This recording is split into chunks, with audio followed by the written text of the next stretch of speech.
का हाल है में आपका स्वागत है। मैं हूं सत्य राजपूत। तो आज का हाल में चर्चा का विषय है बिजली कर्मचारियों का दर्द, उनका दुख और उनका पीड़ा। तो चलिए हम बातचीत की शुरुआत करते हैं और समझाते हैं, बताते हैं कि आखिरकार ये नौबत क्यों आ रही है कि भरी गर्मी में 45 डिग्री तापमान में खुले आसमान के नीचे ये सैकड़ों कर्मचारी अपनी मांगों को लेकर बिजली ऑफिस के सामने धरना प्रदर्शन कर रहे हैं। तो वजह क्या है समझ लेते हैं। हम सभी जानते हैं अगर घर में 5 मिनट लाइट बंद हो जाए तो सबका होश जो है गोल हो जाता है, होश ठिकाने में आ जाता है और हम जो है बिजली ऑफिस के दौड़ लगाते हैं और कहते हैं कि कब लाइन आएगी, कब बत्ती जलेगी। और इस हालात में अगर ये इतने दिनों तक तप करके काम करते हैं तब हमारे घर में बिजली जो है जलता है। लेकिन अब इनका दर्द समझते हैं कि वजह क्या है कि ये लोग हड़ताल कर रहे हैं। ये जो है आप लोग का हमने पहले भी 2 साल पहले हड़ताल देखा है और आज भी आप कर रहे हैं। वजह क्या है, क्या चाहते हैं भाई? वजह यही है कि जो काम हम कर रहे हैं उसका भुगतान किसी और को जा रहा है और एक्चुअल जो काम कर रहे हैं हम उसको कुछ नहीं मिल रहा है। यही चाह रहे हैं कि जो क्राइटेरिया में काम कर रहे हैं, जिस प्रकृति का हम काम कर रहे हैं उसकी मूलभूत सुविधाएं हमें प्रदान की जाए और हमको पूरी की पूरी वेतन और बीमा पॉलिसी ये सब प्रदान कीजिए। हम यही कह रहे हैं कि हमारा नारा भी है, हम किसी से भीख नहीं मांग रहे हैं, यहाँ हम सिर्फ अपना अधिकार मांग रहे हैं। अधिकार यह है हमारा नियमितीकरण क्यों रुका है? 6 वर्ष का एजेंडा था, 6 वर्ष में आपको एजेंडा 2050 1 जुलाई 2015 को एजेंडा बना था, उसके हिसाब से आज बिजली बोर्ड में रिक्त पद भी है और आपको नियमितीकरण का है। लेकिन क्या यह भ्रष्ट कंपनी सरकार युवाओं को छलना चाह रही है, जो युवाओं के लिए रास्ता बंद करना चाह रही है? 2012 से अभी तक नियमित भर्ती लिया नहीं है। अच्छा, और कथनी करनी दोनों में अंतर है। जी कथनी और करने में दोनों में अंतर है। पता पॉलिसी के नाम में HR पॉलिसी बना के ऐसे बना दिए पूरे नियमितीकरण के, मतलब नियमित प्रवृत्ति के काम कर रहे हैं। परमिट पहले ऑथराइज नहीं था, परमिट किया हो गया। खंबे में पहले ऑथराइज नहीं था, खंबे में चढ़ाया गया। ठीक है, अधिकारी सर्वे का कभी ऑथराइज नहीं था, सर्वे करवाया गया। तो क्या काम बचा जो हम नहीं करते हैं? MRI करने का अधिकार नहीं, MRI कराया गया। कंपनी को रीडिंग भी लेना पड़ता है। सारी चीजें हम जब कर रहे हैं तो उसके हिसाब से हमें वेतन क्यों प्रदान नहीं कर रही है और पॉलिसी क्यों हमको दे नहीं रही है जो नियमित प्रगति का है? 1 करोड़ का जो बीमा है SBI का, उन्हीं पर व्यक्ति क्या है क्या जो बैठे हुए हैं ऑफिस में AC में बैठे हुए हैं? क्या हमारी बिजली कंपनी के अधिकारी आप तक ये सवाल पहुंच रहा है? आपको इस सवाल का जवाब देना होगा क्योंकि जो काम इनको नहीं करना है वो काम करा रहे हैं। इसके खामियाजा क्या हो रहे हैं वो भी हम आपको बताते हैं। कितने लोग अपने हाथ पैर खो चुके हैं और कितने लोगों की मौत हो गई है, बताइए। AC में बैठे जो अधिकारी हैं उनको 2016 से लेकर अभी तक 10 साल हो गया है। 30 से अधिक हमारे जो संविदा कर्मचारी है जिनकी मृत्यु हो चुकी है।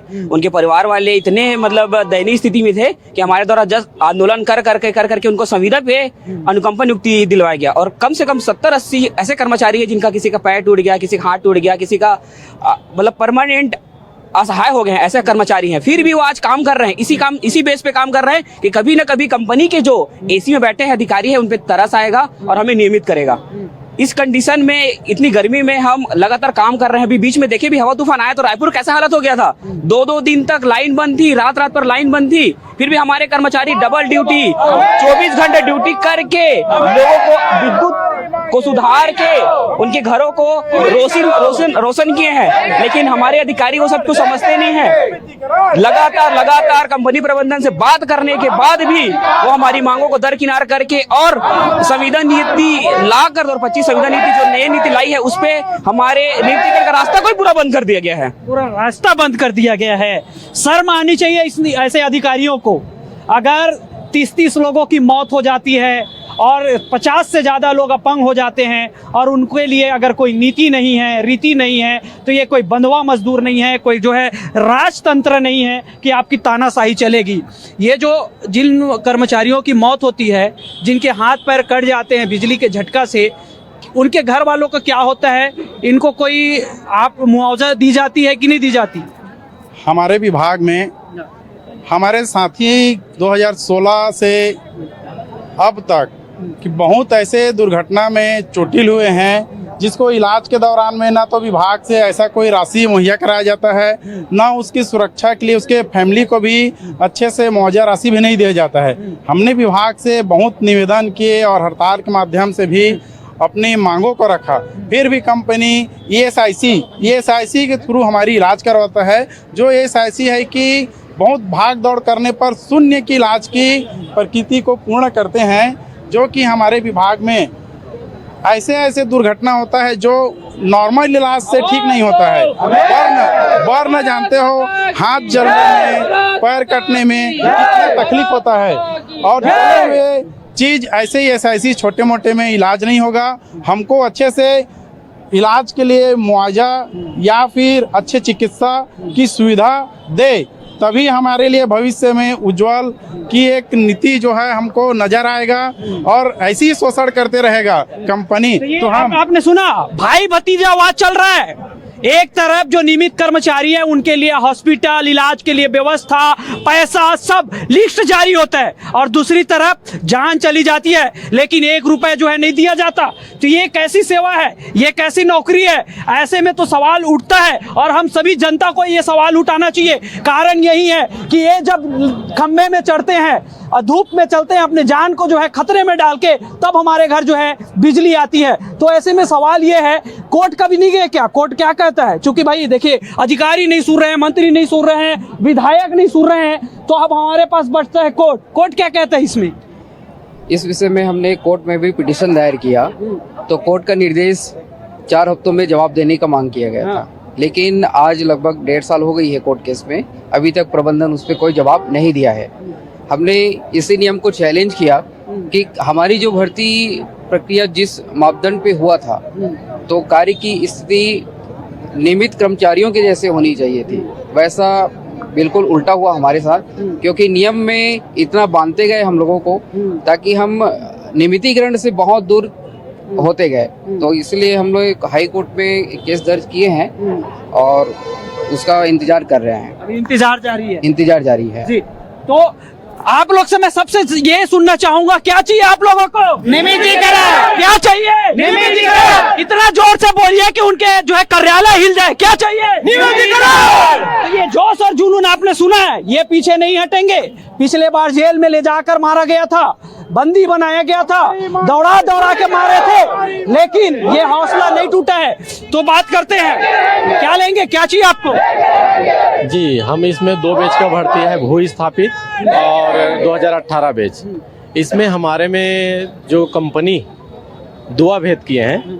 पहले जो वहाँ मड़वा प्लांट में रेगुलर भर्ती किए हैं, और जो बाद में संविदा में 2016 में संविदा में नियुक्ति दिया गया है Chhattisgarh state power distribution company में। इसमें जो भू अर्जन के एवज में नौकरी दिया गया है, पुनर्वास नीति का पूरा धज्जिया उड़ा दिए पावर कंपनी ने, पुनर्वास नीति का पालन ही नहीं किया। मैं माननीय चेयरमैन महोदय से आग्रह करूंगा कि पुनर्वास नीति 2007 नियम को अनदेखा ना करे, क्योंकि उसी कंपनी में एक ही संस्थान में 2 अलग अलग नियम कैसे लागू हो सकता है? एक को नियमित नौकरी दिया गया है, एक को संविदा में ढकेल दिया गया है डिस्ट्रीब्यूशन में, जिसमें अभी तक भू स्थापित लड़के लोग शहीद हो गए हैं, 3 से 4 लोग, अन्य लोग घायल हो चुके हैं, जिसमें उसके इलाज में खर्चा लगभग 20 से 25 लाख आया है, जिसमें 1 रुपये पावर कंपनी ने नहीं दिया। मतलब ये है कि भू अर्जन के एवज में क्या संविदा नियुक्ति दिया जाता है या रेगुलर नौकरी दिया जाता है? ये मेरा सवाल है माननीय चेयरमैन जी से कि हमको भी भू अर्जन के तहत जो नौकरी दिया गया है पावर प्लांट पे, उसी तरह हमको भी नियमित नौकरी दिया जाए। बस यही हमारी मांग है। तो देखिए, जिनसे बात कर रहे हैं, नया तथ्य खुल के सामने आ रहा है, और ये तानाशाही अधिकारियों का जो रवैया है वो दिखा रहे हैं। ये प्रदर्शन का तरीका है या वाकई चोट है? वाकई चोट है भैया। नवंबर में मेरा एक्सीडेंट हुआ था, अभी 2-3 दिन पहले और फिसल गया, तो और ये हड्डी अपनी जगह से और खिसक गया। कार्य के दौरान मेरा दुर्घटना हुआ था, वाहन दुर्घटना हुआ था। के पश्चात मेरे जितने भी ठेकाकर्मी थे, ठेकाकर्मी भाइयों ने मुझे छोड़ा। तो अभी जैसे हम लोग को ESIC में कहते हैं कैशलेस होना अनिवार्य है, मेरा कैशलेस इलाज नहीं मिला है, और ना ही अभी तक मेरा क्लेम क्लियर हुआ है। कितने समय ये लगा था?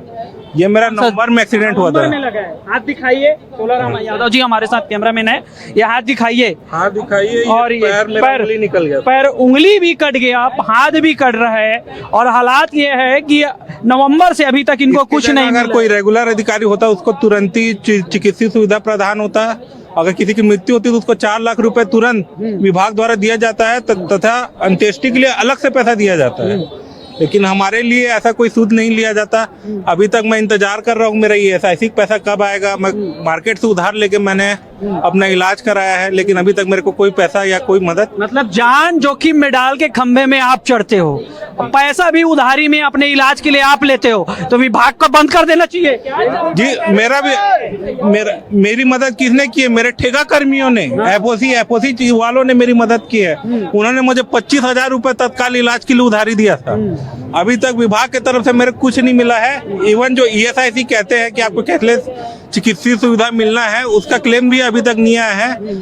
क्लेम मेरा मार्च से गया हुआ है। अभी तक शर्म आनी चाहिए ऐसी व्यवस्था में बैठे अधिकारियों को।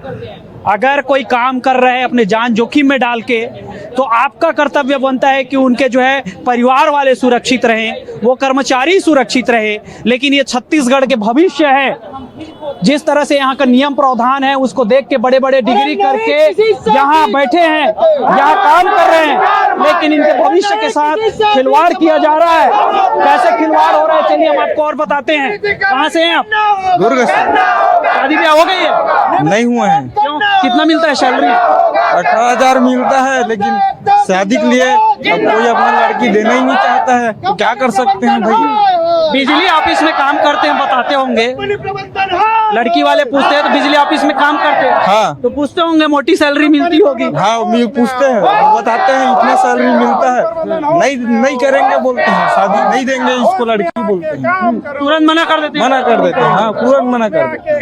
हाँ तो ये कंपनी नियम बनाता है 1963 के अनुसार आप हड़ताल नहीं कर सकते बोलते, और उसी 1963 नियम के अनुसार 6 महीने में रेगुलर करना, उसको नहीं कर सक रहा है ये कंपनी।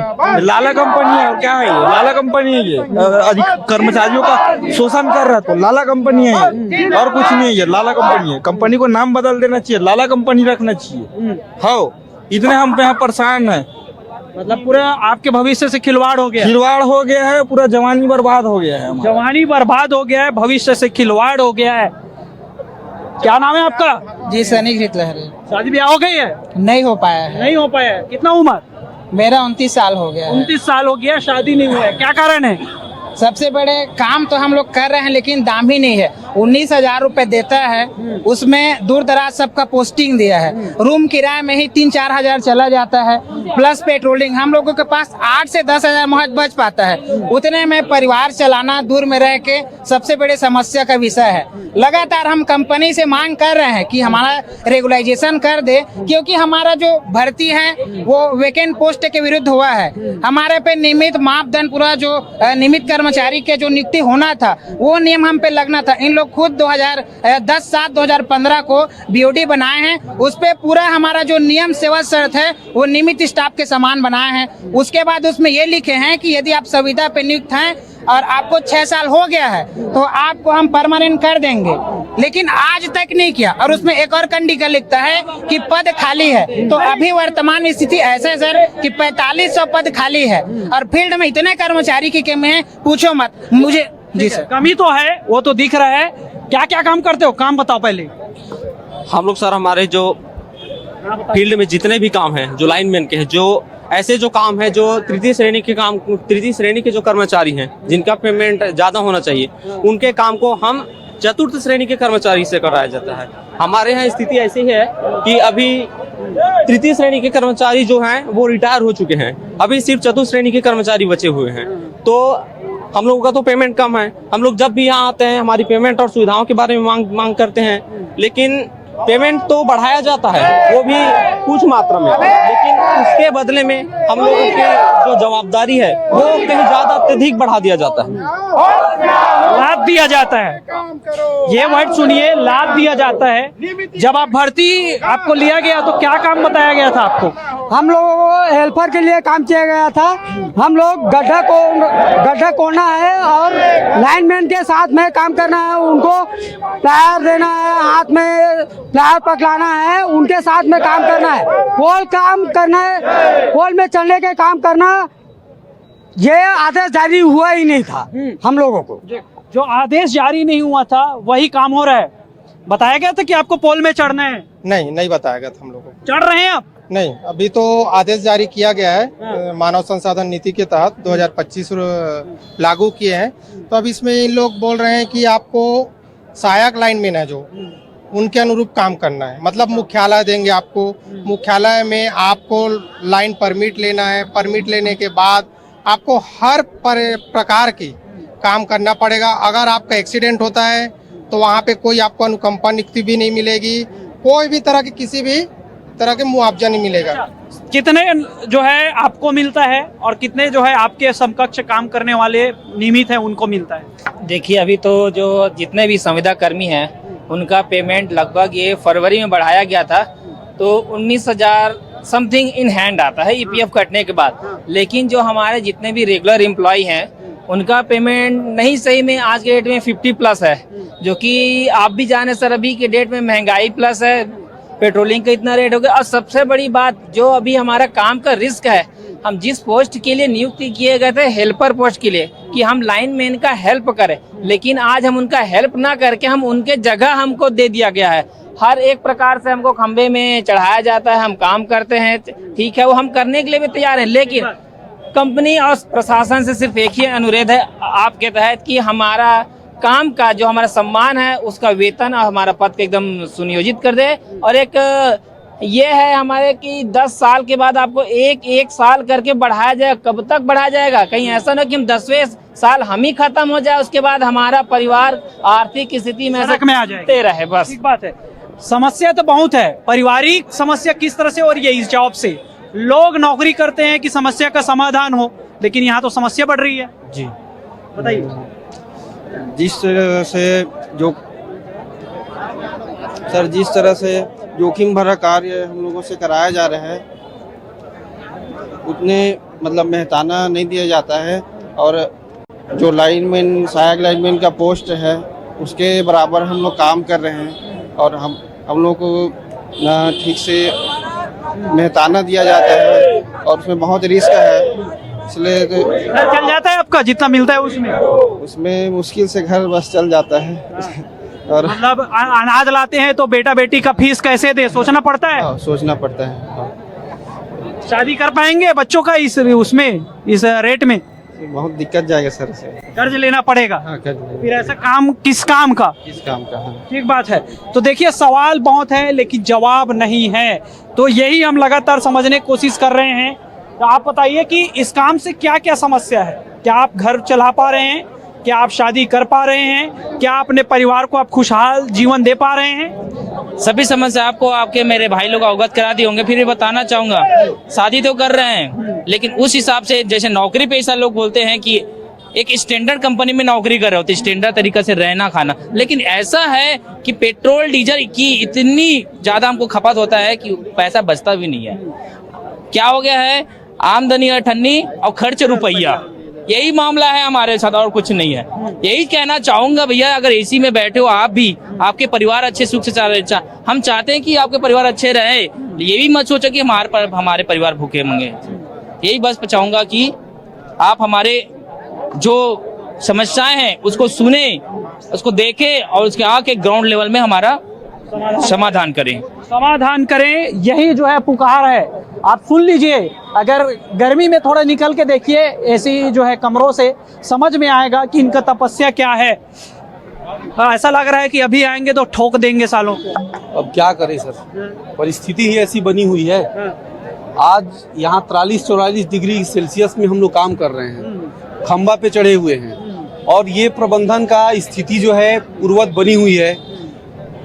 हमारा ड्यूटी जो है 12 घंटा से 24 घंटा हो जा रहा है, लेकिन उसमें भी परेशानी इस तरीका का हो रहा है कि जैसे हम लोग 24 घंटा ड्यूटी करते हैं तो हमारे जो अधिकारी हैं वो घर में हैं, परंतु जो हमारी स्थिति है कि दिन भर रात भर जगने के बाद हमारी आंखें नींद से जलते रहती है, उसके बावजूद भी उपभोक्ता का मार गाली हम सबको सुनना पड़ता है।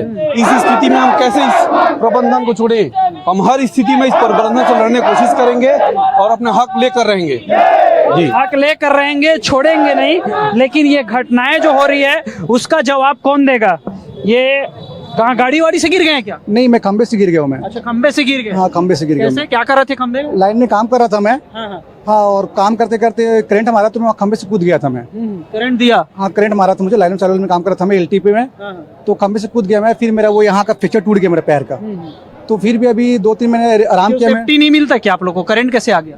करंट लाइन चालू था, काम कर रहे थे उस पर हम लोग। अब लगा कि जल्दी हो जाएगा करके, फास्ट यहाँ कर्मचारी तो रहता नहीं है, सब हम लोग काम कर सुविधा में कितना काम करेंगे हम लोग। लाइन बंद किए ही नहीं, काम कर रहा था मैं, करंट हमारा वहाँ से कूद गया था। फिर मैं इस नाम से हुआ था। फिर वो कुछ मिला इसमें? कुछ नहीं मिलता हम लोग को, कुछ नहीं मिलता। पेमेंट कटा उल्टा मेरा। और पेमेंट कट गया जितने दिन छुट्टी में? जितना छुट्टी मारा उतना उल्टा मेरा पेमेंट कटा है। मैं हाँ, कुछ नहीं मिला मुझे। यहाँ तक कि जब मैं हॉस्पिटल में एडमिट था उसका पैसा भी नहीं मिला मुझे, कुछ नहीं मिला। कुछ नहीं मिला? नहीं। और हम लोग कब से मांग कर सब 2018 में भर्ती हुआ JEE का, 21 में भर्ती हुआ JEE का, 24 में भर्ती हुआ JEE का, लेकिन 2012 से लेकर 26 आ गया। 14 साल में इतना मतलब शहरीकरण हुआ है, विषयीकरण हुआ है, लेकिन एक बार रेगुलर भर्ती नहीं हुआ संविदा वालों का, न रेगुलर कर रहे हम लोग का। जी ऐसा।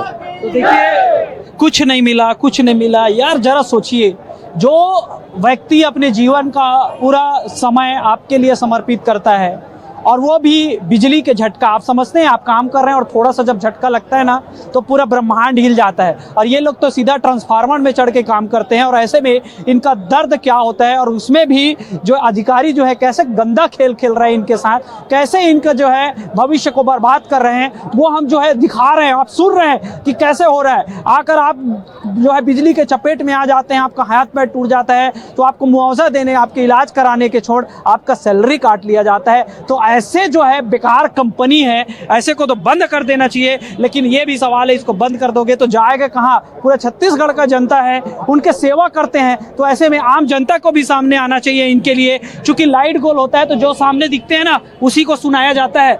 जब लाइट करता है और खंभे में जाते हैं तो लोग किस तरह का रिएक्शन होता है लोगों का? बहुत एक दयनीय स्थिति होता है कि हम लोग कितना मुश्किल से काम करते हैं। बस बाइट देने से पहले मैं 2 ही शब्द बोलना चाहता हूँ। मैं भू स्थापित और 2016 में जो भर्ती लिया गया है कंपनी प्रबंधन द्वारा, एक 2016 का जो नियम कानून है और 2018 में जब उसी भू स्थापित को एक जनरेशन में लिया है और दूसरे को भू स्थापित में एक 200-400 किलोमीटर के इसमें डिसीजन दिया है, ऐसा भेदभाव क्यों? कंपनी प्रबंधन को मैं जवाब चाहता हूँ।